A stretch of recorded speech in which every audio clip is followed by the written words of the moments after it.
Good morning students. आज हम एक बार फिर आपके सामने और अपना वेक्टर अलजेब्रा की चौथी क्लास लेकर के आपके सामने हाजिर हैं। तो आज की जो क्लास होगी वो उस क्लास में हम पढ़ने वाले हैं दो सदिशों का गुणनफल, यानी कि प्रोडक्ट ऑफ टू वेक्टर्स। ये हम स्टडी करेंगे और इसमें भी दो प्रकार के गुणनफल की हम चर्चा करेंगे। एक होगा स्केलर प्रोडक्ट यानी अदिश गुणनफल, दूसरा होगा क्रॉस प्रोडक्ट यानी कि सदिश गुणनफल। तो दो सदिशों का अदिश गुणनफल और दो सदिशों का सदिश गुणनफल ये हम पढ़ने वाले हैं। अब आज की जो क्लास होगी उसमें केवल हम अदिश गुणनफल के बारे में चर्चा करेंगे और सदिश गुणनफल जो है वो हम आगे की क्लासों में पढ़ेंगे। अब देखो बच्चों, यहाँ से जो है ये सदिश जो अपने सदिश बीजगणित जो है उसका महत्वपूर्ण टॉपिक जो है वो यहाँ से स्टार्ट हो गया। यहाँ से प्रश्न पूछे जाएंगे। कक्षा 12 की अगर हम बात करें तो बोर्ड क्लासों में यहाँ से प्रश्न आएंगे, इससे भी आएगा और इससे बाद दोनों से प्रश्न पूछे जाएंगे, क्योंकि इससे आगे का जो पार्ट है वो अपनी कक्षा 12 में नहीं है। तो प्रश्न तो यहीं से बनने हैं, तो कक्षा 12 में तो यहाँ तक के प्रश्न आएंगे और उसके बाद में इसमें कुछ अपना एक्स्ट्रा पढ़ेंगे जो कंपटीशन के जो लिहाज से हम पढ़ेंगे, जिसमें पूरी ये जो आपकी सदिश बीजगणित है उसका अपन अध्ययन करने वाले हैं। तो उसमें 2-4 क्लासें और होंगे आगे, वो अपन पढ़ेंगे। लेकिन अभी पहले इनको पढ़ेंगे और आपका दो सदिशों का अदिश गुणनफल और सदिश गुणनफल पढ़ेंगे और उसी पर आधारित आगे की क्लासें होने वाली हैं, उनको भी हम आगे पढ़ेंगे। तो देखो, आज का जो टॉपिक शुरू कर रहे हैं वो अपना scalar product of two vectors यानी दो सदिशों का अदिश गुणनफल। अब देखो क्या चीज़ है ये, देखिए मान लेते हैं कि कोई एक सदिश तो आपका ये है वेक्टर ए और दूसरा कोई सदिश है वेक्टर बी, ठीक है। इस तरीके इसकी डायरेक्शन दी होगी और दोनों के बीच का जो कोण है वो है थीटा।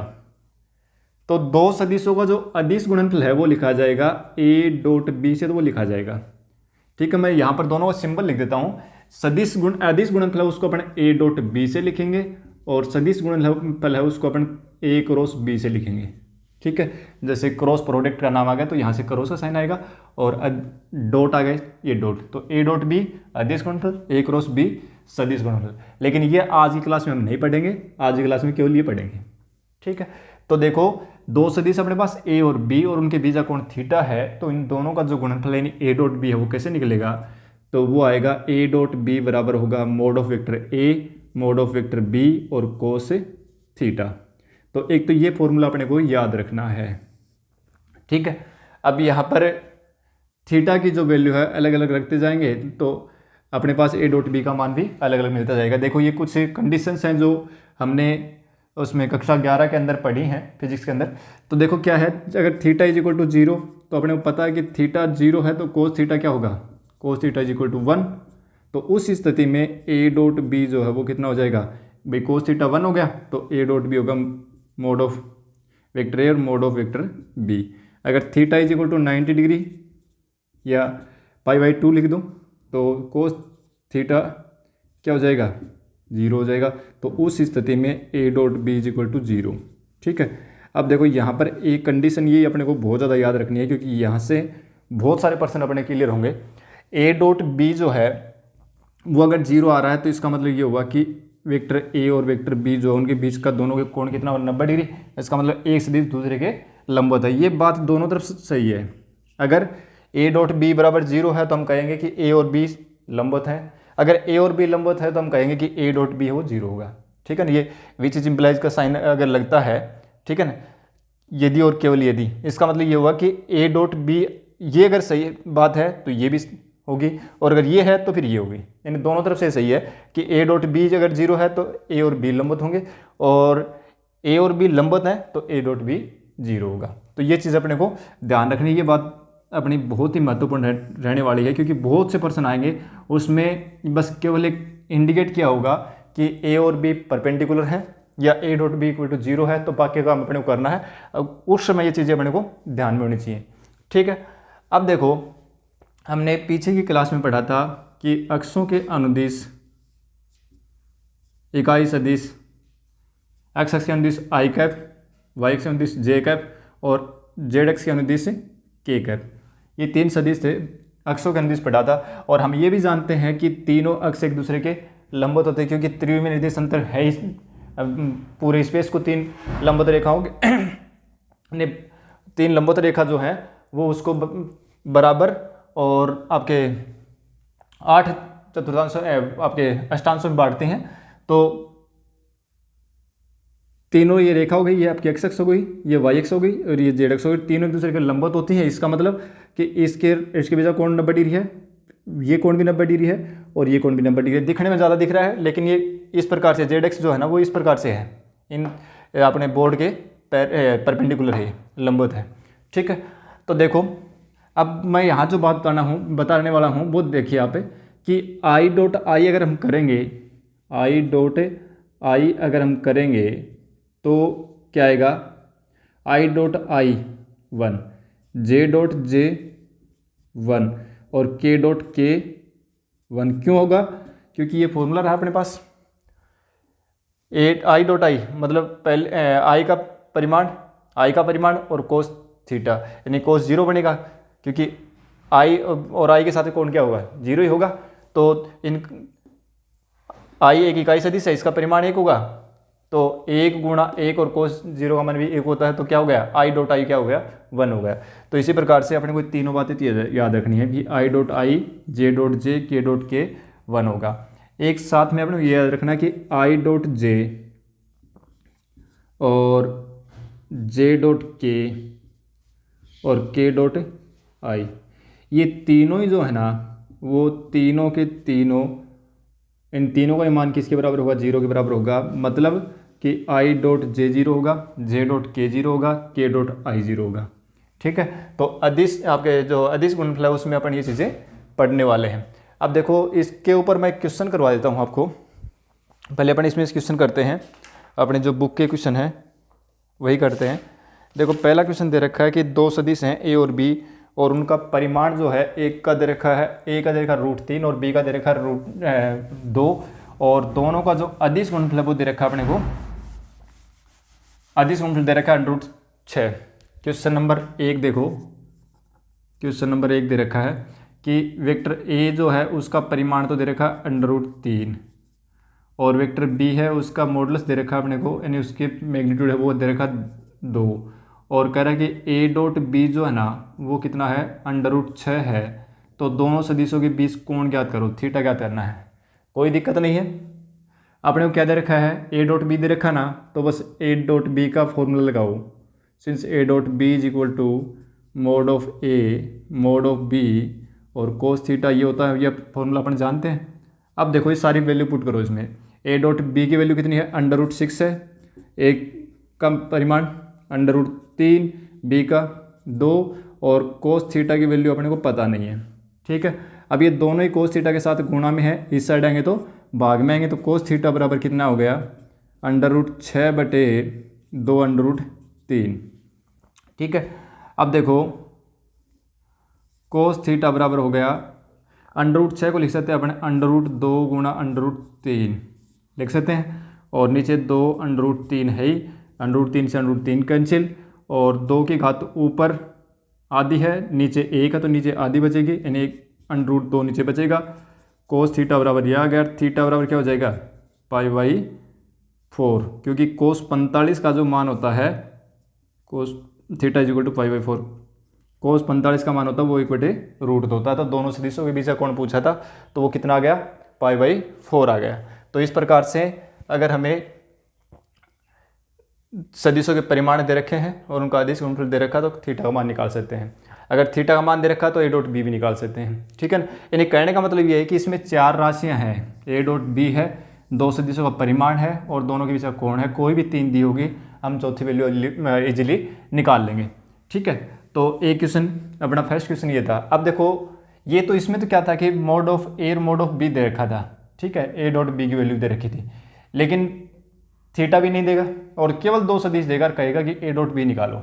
ठीक है, तो वो कैसे निकालेंगे, देखो वो एक एग्जाम्पल कर लेता है, फिर उसके बाद में अपन आगे बढ़ेंगे। देखो क्या है, जैसे मान लो एग्जाम्पल कर रहा हूँ मैं कि एक वेक्टर है ए i cap minus J cap plus के कैप तथा वेक्टर बी, दूसरा सदिश को वेक्टर बी है जो दे रखा अपने को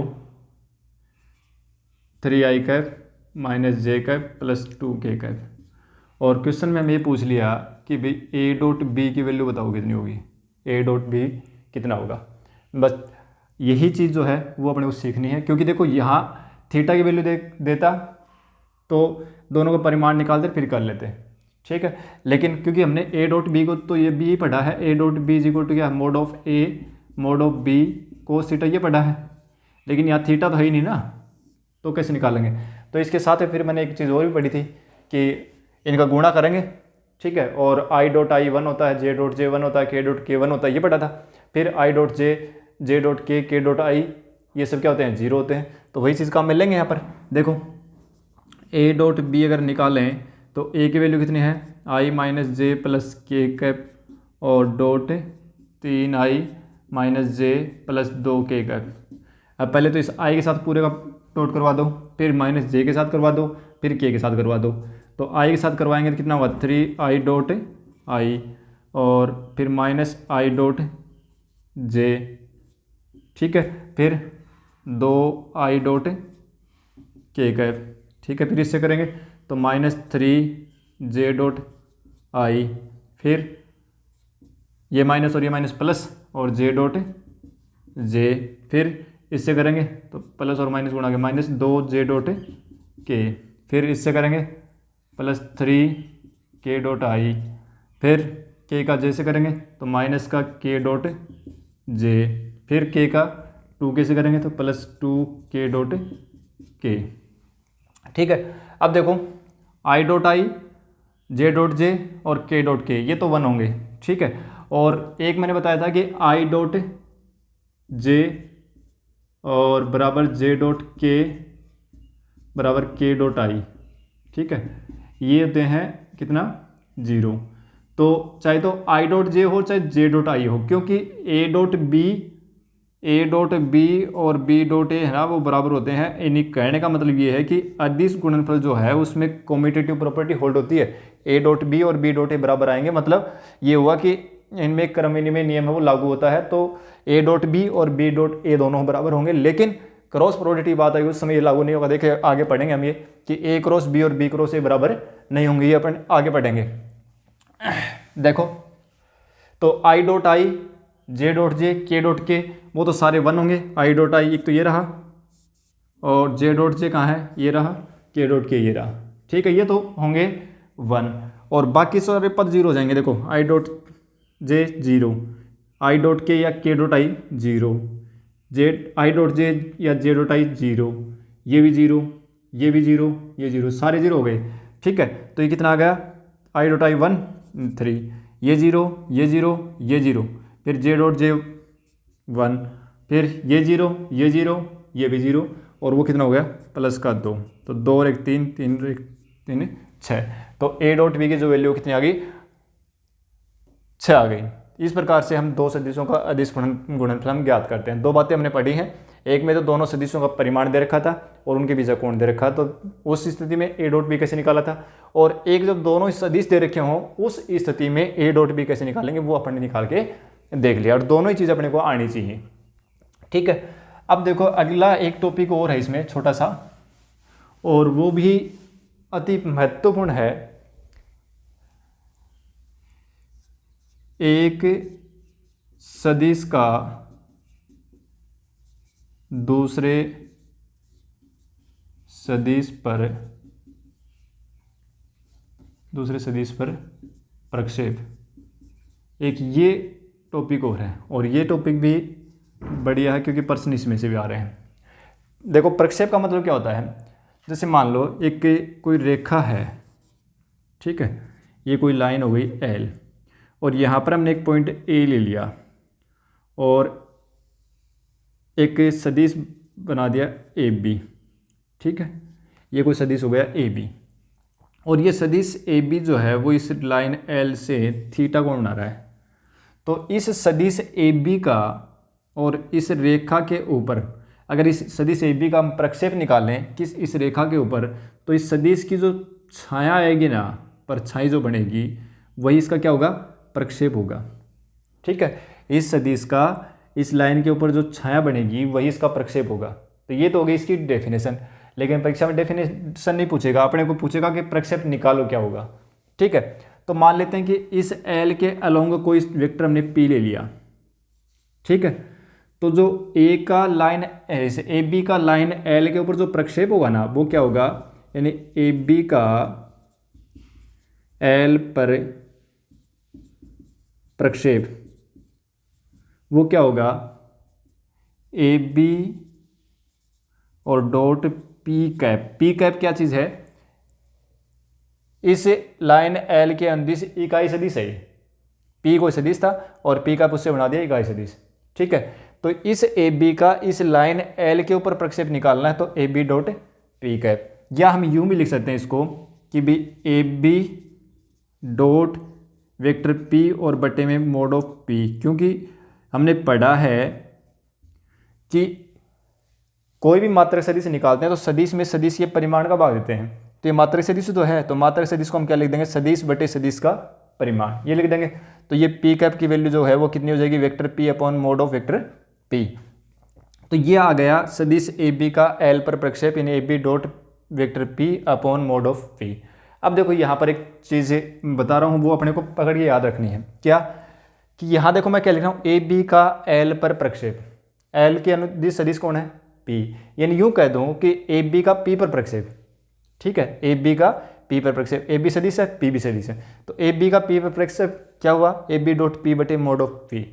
तो एक चीज़ यहाँ ध्यान रखें कि जिसका भी प्रक्षेप निकालना है और जिसके ऊपर निकालना है, तो जिसके ऊपर निकालना है वो उसका परिमाण नीचे आएगा, जिसके ऊपर निकालना है उसका परिमाण नीचे, जिसके ऊपर निकालना है उसका परिमाण नीचे। ठीक है, और ऊपर दोनों का डॉट कर देना है, यानी दो सदिश होंगे, एक का दूसरे पर प्रक्षेप पूछेगा। ठीक है, तो ऊपर तो दोनों का अदिश गुणनफल आएगा चाहे किसी पर पूछे। ठीक है, नीचे क्या करना है, नीचे जिसके ऊपर पूछे उसका परिमाण लिखना है। ठीक है, याद रह जाएगा कि दो सदिश हैं और दोनों में अगर चाहे ए का बी पर पूछे या बी का ए पर पूछे, ऊपर तो डॉट ही करना दोनों का, नीचे जिसके ऊपर पूछा है उसका परिमाण आएगा। ठीक है, तो ये चीज़ अगर याद रह गई तो फिर इस प्रक्षेप वाला क्वेश्चन अपना गलत नहीं होगा। देखो प्रक्षेप के ऊपर क्वेश्चन करेंगे उससे पहले कुछ माइनर बातें पढ़ लेते हैं।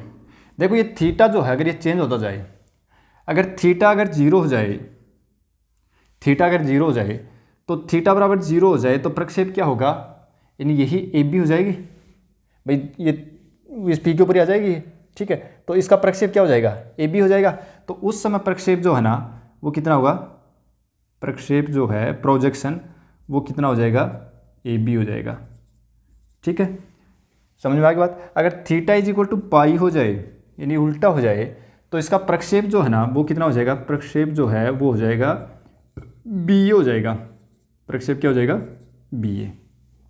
ठीक है, और अगर theta is equal to pi by two और 3 पाई बाई टू यानी 90 या 270, उस स्थिति में जो प्रक्षेप है वो क्या होगा, उस समय प्रक्षेप शून्य होगा। ठीक है, जब अगर theta is equal to pi by two या 3 पाई बाई टू है तो उस समय प्रक्षेप जीरो होगा। तो ये चीज़ें अपने को थोड़ी सी याद रखनी है, क्योंकि अगर पूछ ले कि कोई सदिश सदिश ए और सदिश ए सदिश बी के साथ में 0 डिग्री कोण बनाता है। ठीक है, या सदिश ए और सदिश बी है वो समानांतर है, तो बताओ उस सदिश ए का बी पर प्रक्षेप क्या होगा। तो ए का बी पर प्रक्षेप जो है किसका पूछा, ए का पूछा तो ए ही हो जाएगा। ठीक है, तो यहाँ ए बी का पी पर प्रक्षेप थीटा अगर 0 है तो ए बी हो जाएगा। ठीक है, तो ये चीज़ें अपने को थोड़ी सी याद रखनी है। उसके बाद में करते हैं क्वेश्चन। अब इस पर देखो प्रक्षेप पर आधारित 2 क्वेश्चन है अपने बुक में, और दोनों ही क्वेश्चन जो हैं वो एक मैं छोड़ रहा हूँ और एक क्वेश्चन मैं कर रहा हूँ। देखो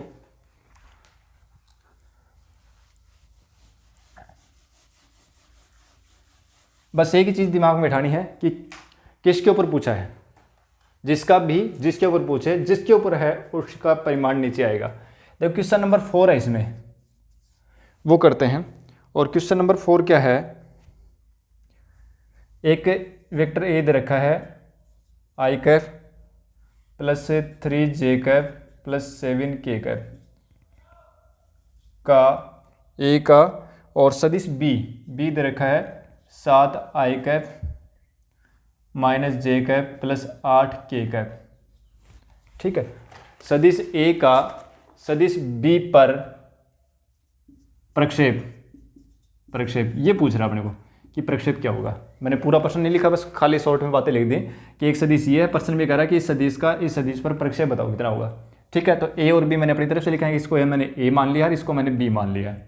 ठीक है, तो अब कैसे करेंगे, देखो सदिश ए का बी पर प्रक्षेप, ए का बी पर प्रक्षेप क्या लिखते थे अपन, ए डॉट बी, ऊपर तो क्या करना दोनों का डॉट कर देना, नीचे जिसके ऊपर भी पूछा उसी का परिमाण लिख देना नीचे।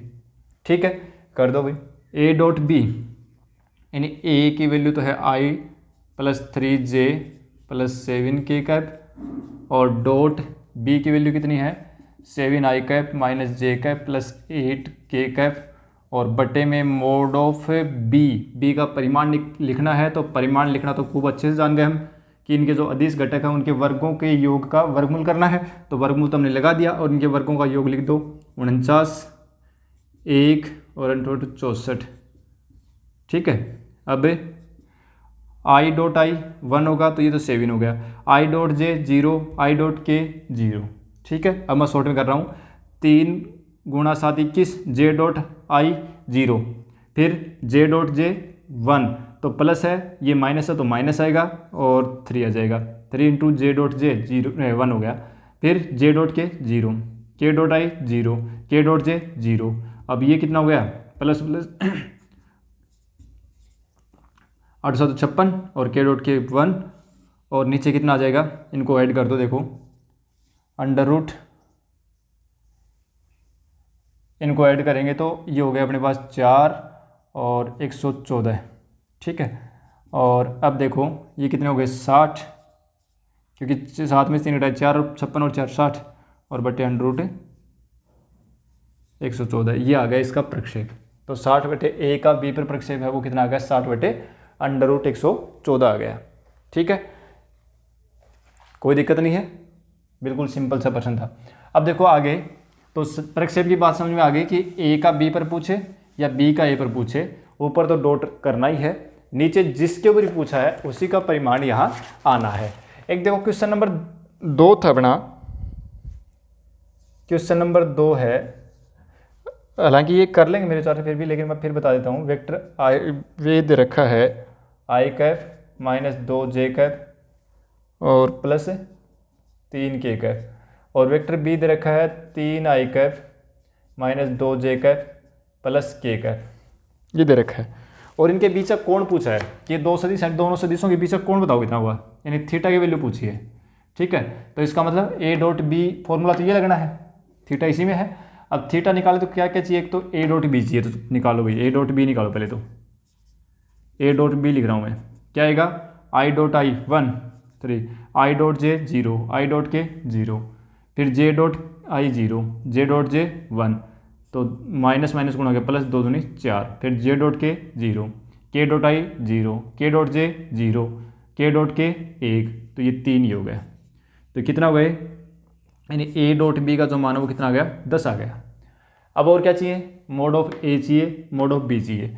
मोड ऑफ ए कितना आएगा, ए का परिमाण क्या आएगा अंडर रूट 1 का स्क्वायर माइनस 2 का स्क्वायर 4 और 3 का स्क्वायर 9, 9 और 4 13 1 14, अंडर रूट 14 हो गया। और मोड ऑफ बी कितना आएगा अंडर रूट 3 का वर्ग 9 माइनस 2 का स्क्वायर 4 और प्लस 1, ये कितना हो गया अंडर रूट 14 हो गया। ठीक है, अब क्या निकालना अपने को, थीटा की वैल्यू निकालनी है ना। तो देखो क्योंकि हम जानते हैं कि ए डॉट बी जो है वो फॉर्मूला अपना ये तो है, A dot B is equal to mod of A mod of B और फिर कोस थीटा, सारी वैल्यू पुट कर दो इसमें। तो ए डॉट बी कितना है 10 बराबर ये कितना होगा अंडर रूट 14 और under root 14 cos theta, under root 14 को अंडर रूट 14 से गुणा करोगे तो 14 ही आएगा। तो 10 बराबर हो गया 14 कोस थीटा, और यहाँ से कोस थीटा की वैल्यू निकालें तो 10 बटे अंडर रूट 10 बटे 14, यानी कोस थीटा बराबर हो गया 5/7 और थीटा बराबर हो जाएगा कोस इनवर्स 5/7, ये अपना आंसर हो गया। ठीक है, और बाकी अगर यहाँ से सीधा फॉर्मूला भी बना के लिख सकते हैं अपन कि कोस थीटा की वैल्यू अगर ये लिखना चाहे ना कि भाई ए डॉट बी और बटे मोड ऑफ ए और मोड ऑफ बी, अगर ये लिखना चाहो ना तो ए डॉट बी की वैल्यू है ही, मोड ऑफ ए भी है, मोड ऑफ बी भी है, दोनों वैल्यू रख दो तो भी बात वही आएगी। ठीक है, अब चलते हैं अपन आगे। देखो क्वेश्चन नंबर 4 तक हो गया। 5वां क्वेश्चन जो है ना वो क्या कह रहा है, देखो 5वां क्वेश्चन है उसमें कह रहा है अपने को, देखो क्या उसमें 5th क्वेश्चन जो है उसमें अपने पास दे रखा है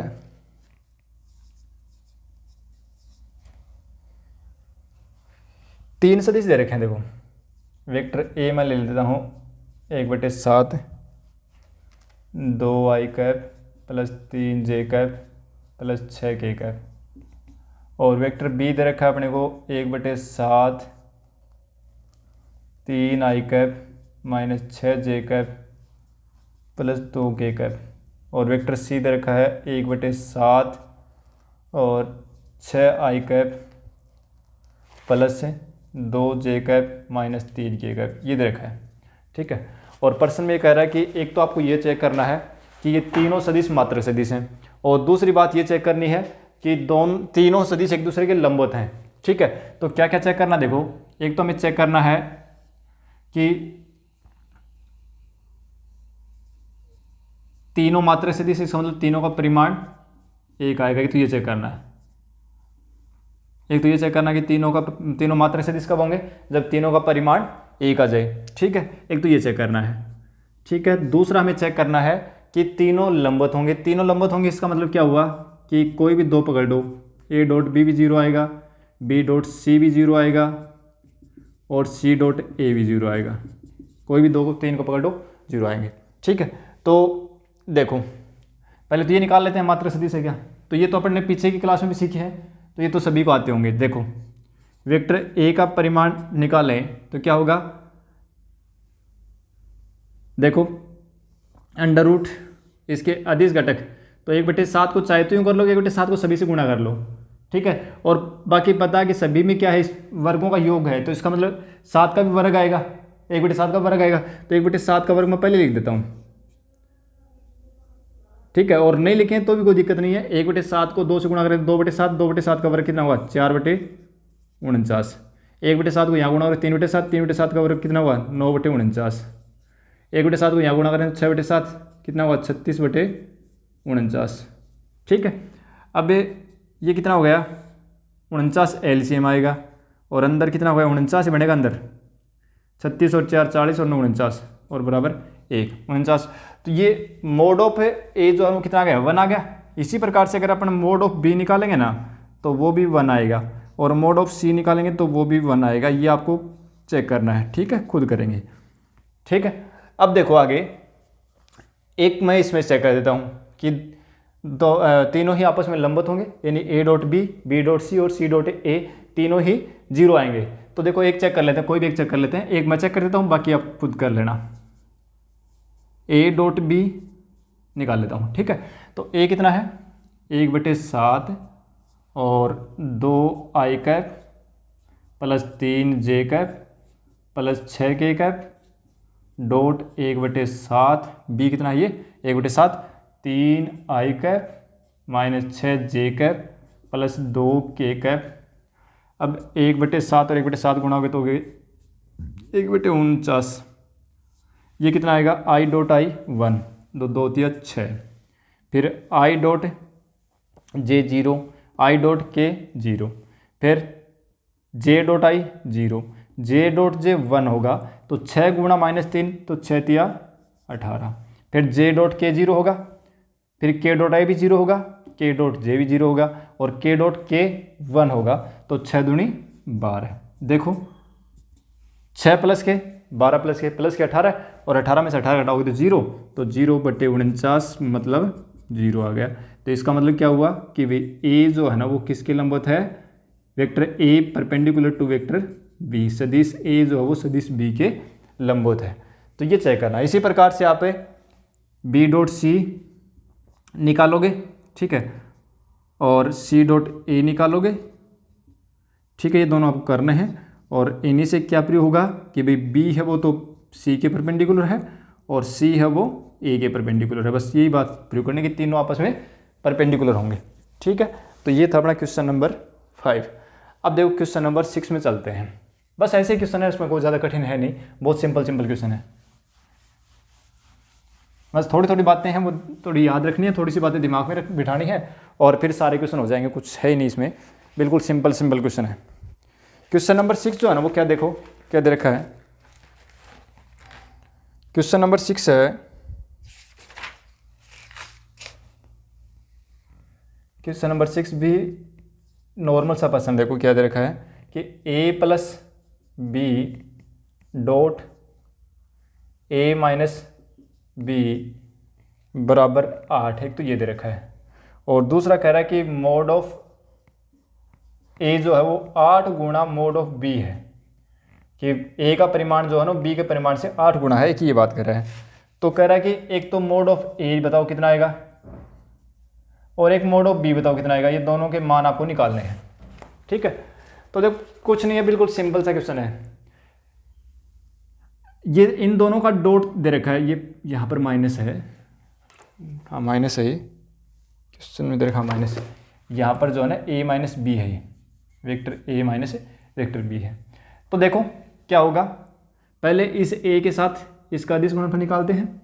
यानी ये कर लें कि भाई a dot a minus B, फिर प्लस है ना, plus b dot a minus B बराबर 8। a डॉट a तो क्या होगा, अब यहाँ पर इकाई सदिश नहीं है, इकाई सदिश होता तो i डॉट i 1 कर देते हैं, लेकिन यहाँ पर क्या है a डॉट a। अब ये एक चीज़ मैंने बताई नहीं आपको, ये याद ही रखें आप कि खुद के साथ में अगर अदिश गुणनफल होगा ना तो मोड ऑफ a की स्क्वायर लिख देना उसको। ठीक है ना, कारण इसका पता ही है कि a डॉट a बराबर क्या होगा, mod of a cos theta, और दोनों सदिश एक ही है तो उनके बीच में कोण कितना हो जाएगा, 0 हो जाएगा, तो कोस 0 मान 1। तो इस प्रकार से a डॉट a अगर खुद के साथ अगर आपको अदिश गुणनफल निकालना है तो उस सदिश का मोड का स्क्वायर कर देना।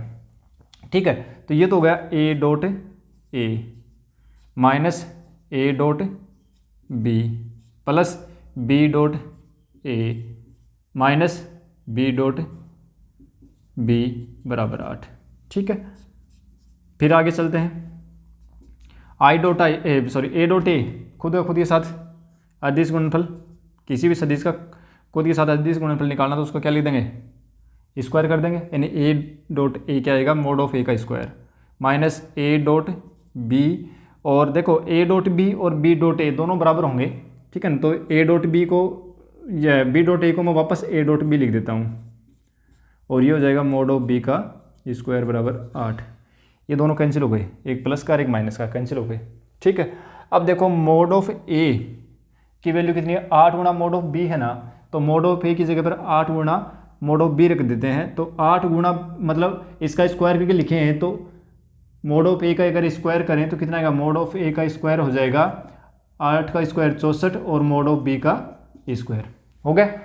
अब देखो एक मोड ऑफ a का स्क्वायर है, उसकी जगह पर ये लिख दो तो कितना आ जाएगा, 64 और मोड ऑफ b का स्क्वायर और माइनस मोड ऑफ b का स्क्वायर बराबर 8। ठीक है, अब 64 में से घटाओगे कितना आ जाएगा, 64 में से घटाओगे तो कितना हो जाएगा, 63 मोड ऑफ b का स्क्वायर बराबर 8। ठीक है, और इसको हम क्या लिख सकते हैं, मोड ऑफ b का स्क्वायर जो है वो कितना आएगा, 8/63। ठीक है, और मोड ऑफ b बराबर क्या हो जाएगा, √8/63, और इसको हम क्या लिख सकते हैं, 8 को लिख देंगे 2√2 बटे इसको लिख देंगे 3√7। यानी ये कह सकते हैं कि मोड ऑफ b जो है ना वो कितना आ गया, 2/3 √2/7, ये तो आ गया b। और a कितना आएगा, सो a इज इक्वल टू कितना है, a जो है वो इस b का 8 गुणा ना, तो इसको 8 से गुणा कर दो तो 8 दूनी 16/3 √2/7, ये आ गया मोड ऑफ a की वैल्यू आ गई। क्योंकि मोड ऑफ a जो है ना वो 8 गुणा मोड ऑफ b है, तो 8 गुणा मोड ऑफ b की वैल्यू तो ये आ गई, तो a की निकालनी है तो इसको 8 से गुणा कर देंगे। तो यही पूछा था अपने को कि मोड ऑफ a की वैल्यू कितनी आएगी, मोड ऑफ b की वैल्यू कितनी आएगी। ठीक है, तो ये इस प्रकार से हमने इस प्रश्नावली के क्वेश्चन 6 क्वेश्चन कर लिए हैं। बाकी के जो क्वेश्चन है वो अपन अगली क्लास में करेंगे। और बहुत ही बढ़िया क्वेश्चन है, इजी क्वेश्चन है, करेंगे इजीली आ जाएंगे, कोई दिक्कत नहीं है। लेकिन अगर हम कंपटीशन के लिहाज से देखेंगे तो फिर क्वेश्चन इसमें से अच्छे बनेंगे, वो क्वेश्चन अपन करेंगे और वो